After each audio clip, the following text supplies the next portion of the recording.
What's going on, everybody? I was looking at UFC 315's pay-per-view card in Montreal, and, the champion that is headlining this card is a very disrespected champion, and people don't really give him credit.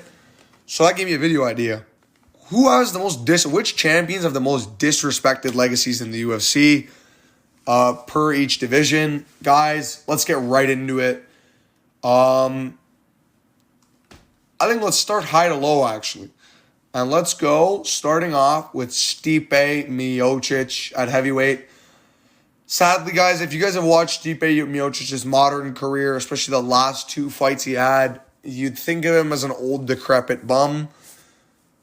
But he's a legend, dude. Stipe Miocic has some of the craftiest, most beautiful performances at the heavyweight division. He has so many wins at heavyweight that are notable. He knocked out DC in a round 4, beautiful comeback, and then decisioned him in the trilogy. Beat Ngannou, not just fluked Ngannou, took everything Ngannou had in round 1 and kept coming forward and beating Ngannou's ass. What a performance this was. This was one of the most shocked moments I ever was in a fight. I could not believe Stipe was eating those punches in the first round. And he weathered the storm and he proved why he's the king, man. And then, obviously, destroyed Dos Santos, destroyed Overeem, destroyed Verdum. This guy turned into McGregor but used the right hand, destroyed Mark Hunt. One of the most dominant performances in history. Destroyed Arlovsky in a round. Destroyed Dos Santos. Dos Santos beat him the first time and he did get that one back. Beat Roy Nelson, Gonzaga as well. Stefan Struve is a fucking retarded loss. Can't believe that's the one random weak loss he has. But Stipe, man, he's had a very great heavyweight career. And it's sad because his modern career has kind of been shit on. And the UFC's very, very disrespectful towards his legacy. But Stipe Miocic is without a doubt the greatest heavyweight of all time.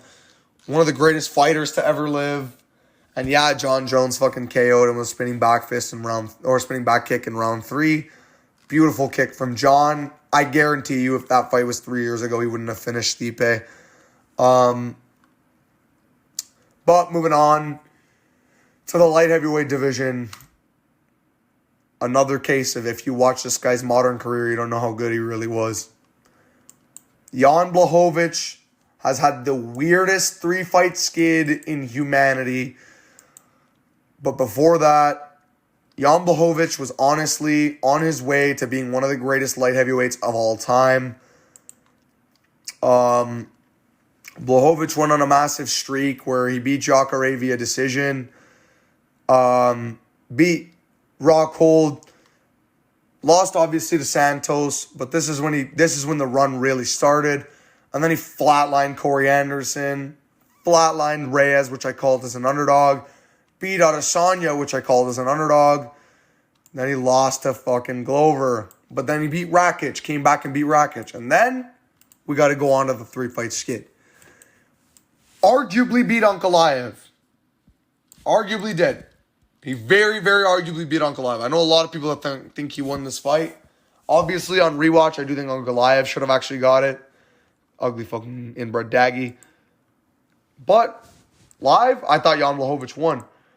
The Pereira fight, live, I thought Pereira won, but on hindsight, bro, I can see them giving it to Jan, and I wouldn't be mad with it.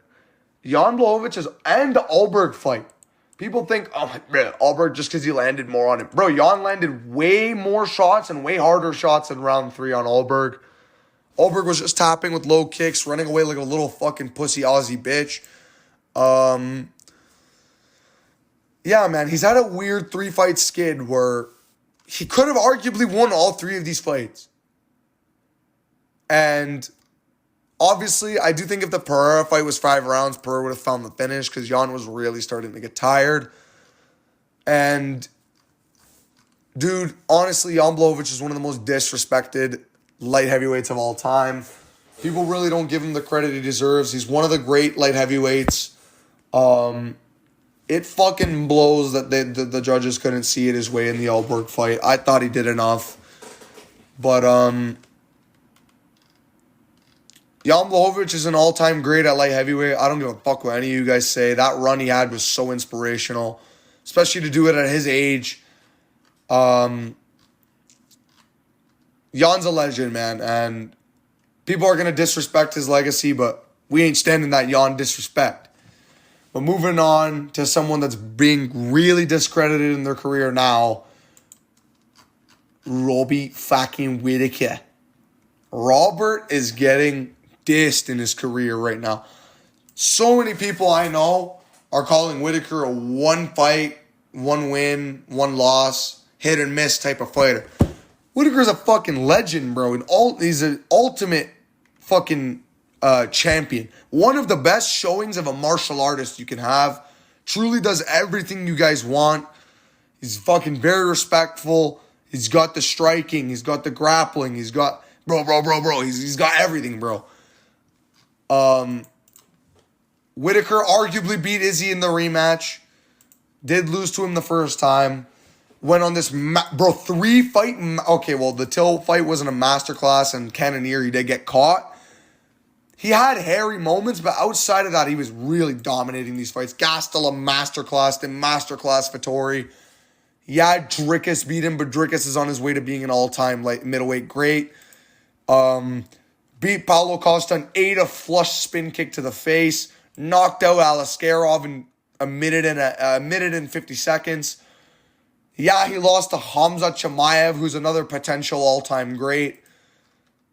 So what? I don't care that he lost to two potential all-time greats and one other one, which he arguably won this fucking fight.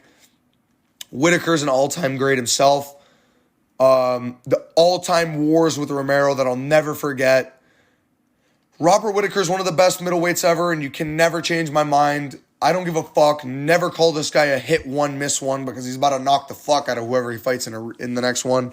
Hopefully it's Sean Strickland. I think he can beat a Strickland. I'd probably pick Strickland to actually beat Whittaker because Whittaker's chin isn't as good as it used to be, and Strickland's jab is very, very precise. I can see him kind of walking down Strickland or Whittaker with straight shots. But at the same time, I can see Whittaker head kick KO in that fight. Strickland doesn't have the best chin either. His defense is really good, though. That's what I think would be an issue. But Whittaker can turn up the wrestling on him. Whittaker's so well-rounded and so fun to watch.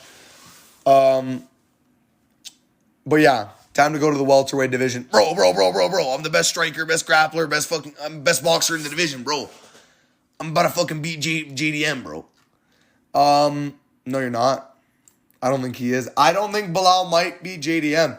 And this is the thing. If he loses this fight to JDM, I watch this fucking disrespect that's coming Belal's way. Everyone's going to be calling him a bum. Everyone's going to be calling him shit. Never a fake champ, paper champ, whatever. This guy is a fucking dominant force in the division. Belal Muhammad's resume is severely underrated, guys. Severely underrated. Unbelievably underrated. Yeah, he beat Lyman Good, which he got rocked.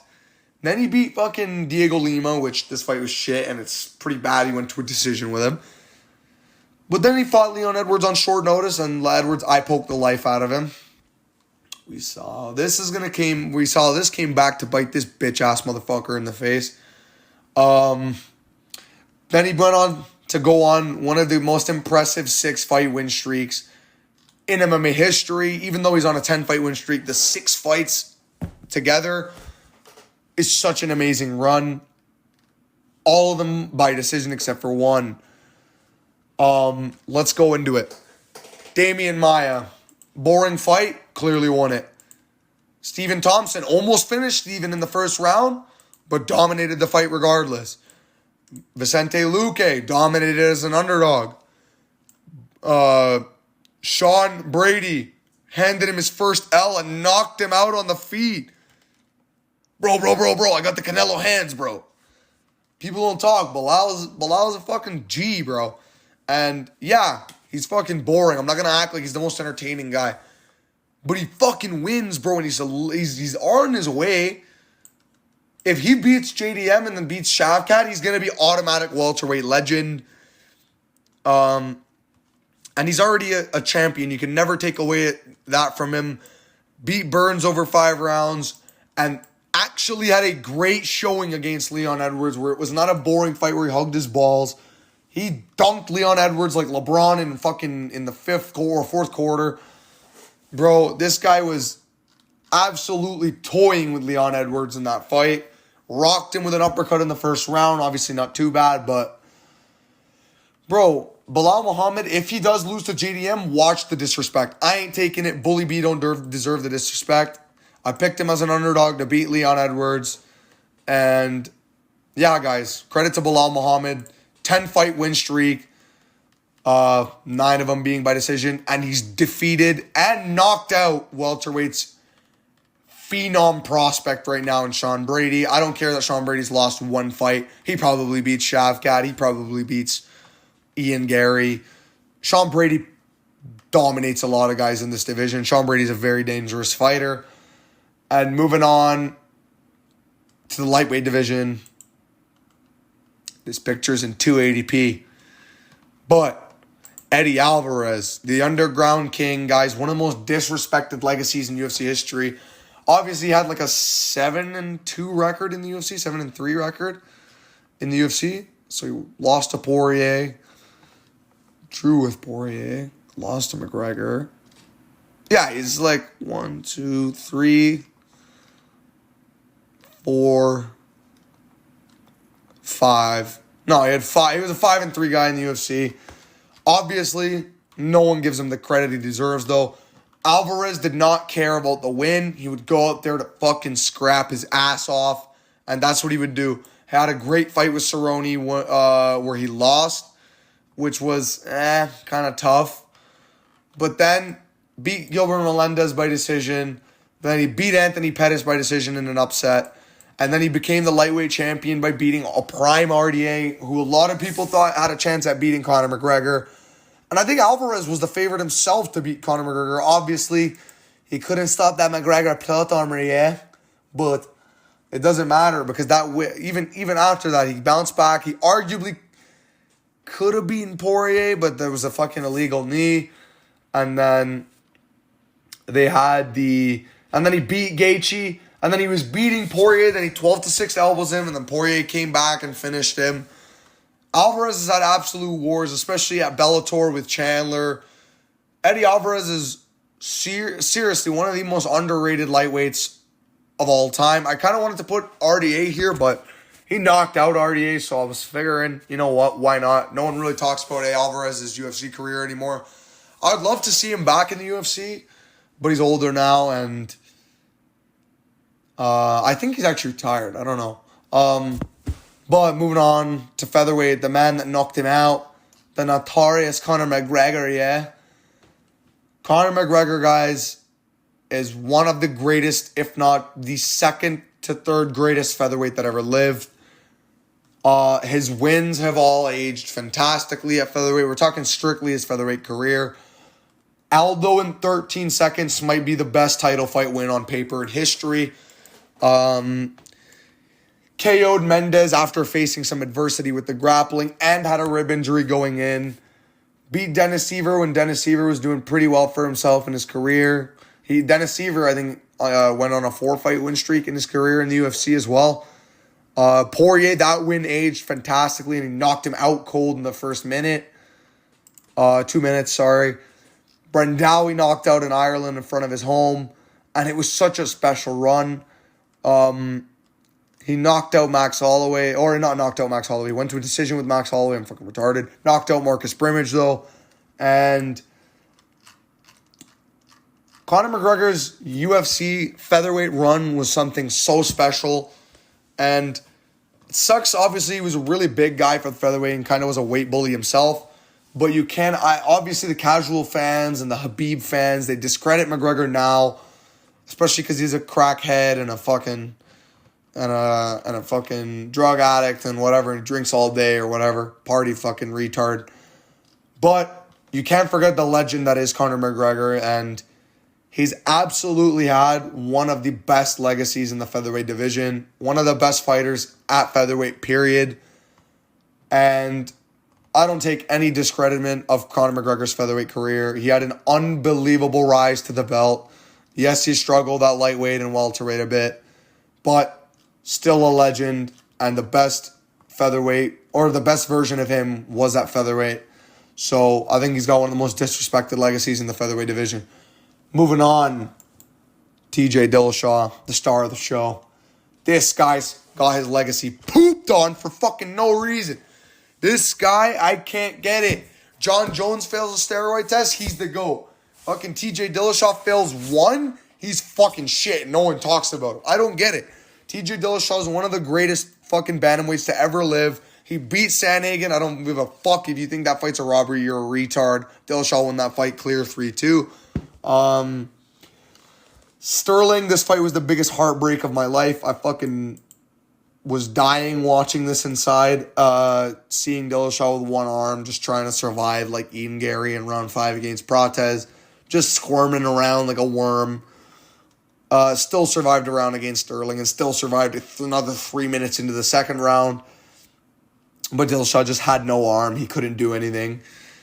Yeah, he took EPO the one time he had to fight fucking Cejudo at flyweight, or he would have fucking died from the weight cut. But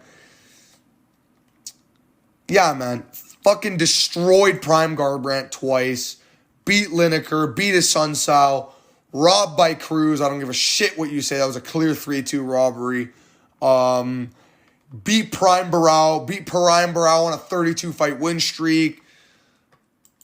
TJ Dillashaw's had one of the best careers in the featherweight division. Yes, he lost to his son Sal on fucking tough. Fucking bullshit. But TJ Dillashaw's one of the best ever. And as well as, you never saw someone with higher level mix-ups than TJ Dillashaw. He was so good at mixing up the striking and the grappling together. So beautiful to watch his stance switches as well. His kicks were all amazing. Very good with his head feints as well. He would feint with the head, feint low with his head, change his whole body's direction, and then come up with the kick behind. TJ's an amazing fighter, man. Amazing bantamweight, legend. Hey, TJ, I'm going to train with you one day, bro. But, moving on. All right, my screen's just going to go blue on him. All right, there we go. Moving on to the last fighter at flyweight. No one talks about his flyweight career. Deiveson Figueiredo. Why is this guy a 5-1 fucking underdog against Sandhagen? Get the fuck out of here. Get the fuck out of here. You fucking trying to make this guy a fucking 5-1 underdog as a former champion. Yes, I get it. He's not a true bantamweight, but let's talk about the flyweight career. One of the best flyweight careers you'll ever have. Absolutely brutalized everyone he fought. Destroyed them. Destroyed Jared Brooks. Destroyed fucking Morales. Destroyed fucking Moraga. Destroyed Formiga. Destroyed Pantoja. Destroyed Elliott. Destroyed fucking Benavidez. Destroyed him again. And he killed him both times. Fucking killed Perez with a guillotine. Literally looked like he tried to rip his neck off. Fucking absolute war. And guys, people don't talk about it. If Figueiredo didn't get a point taken away, he would have won this fight by decision. So there would have been no rivalry. Figueiredo would have won. Even if they did a rematch, Moreno would have won. Figueiredo would have won the trilogy over it all. But honestly, guys, Figueiredo's so entertaining. Such dangerous knockout power at the flyweight division.